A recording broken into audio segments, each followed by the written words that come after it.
Career শুরু করেছিলেন model হিসেবে, তারপর নাম লেখান উপস্থাপনায়। নানা অনুষ্ঠানে সপ্রতিভ উপস্থিতিতে নজর কাড়েন তিনি। চ্যানেল খুললেই দেখা যেত হাসি মাখা নুসরাত ফারিয়ার মুখ। তার বাচনভঙ্গি, সাজ পোশাক দেখে অনেকেই ভাবতেন এই মেয়ে সিনেমায় এলে ভালো করবে। প্রস্তাবও পেয়েছেন অনেক, তবে সিনেমার চেয়ে উপস্থাপনাতেই তিনি ছিলেন আগ্রহী।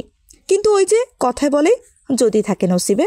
তো সেই নসিবের টানে নুসরাত ফারিয়া আজ দেশের সিনেমায় প্রতিষ্ঠিত একজন অভিনেত্রী। 2015 সালে মুক্তি পেয়েছিল তার প্রথম সিনেমা আশিকি।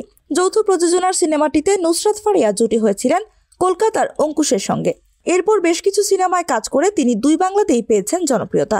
দেখতে দেখতে এই বছরে তার সিনেমার নায়িকা হওয়ার 10 বছর হলো।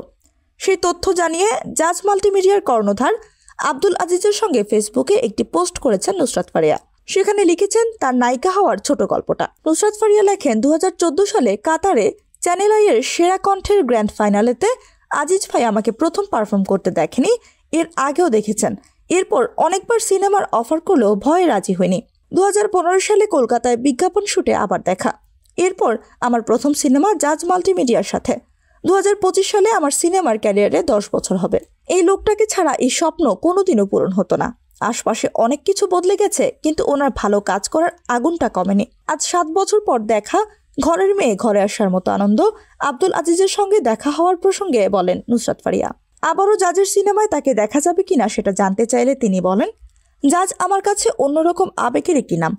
যখনই তারা আমাকে ডাকবে, গল্প চরিত্র পছন্দ হলে অবশ্যই আমি কাজ করব।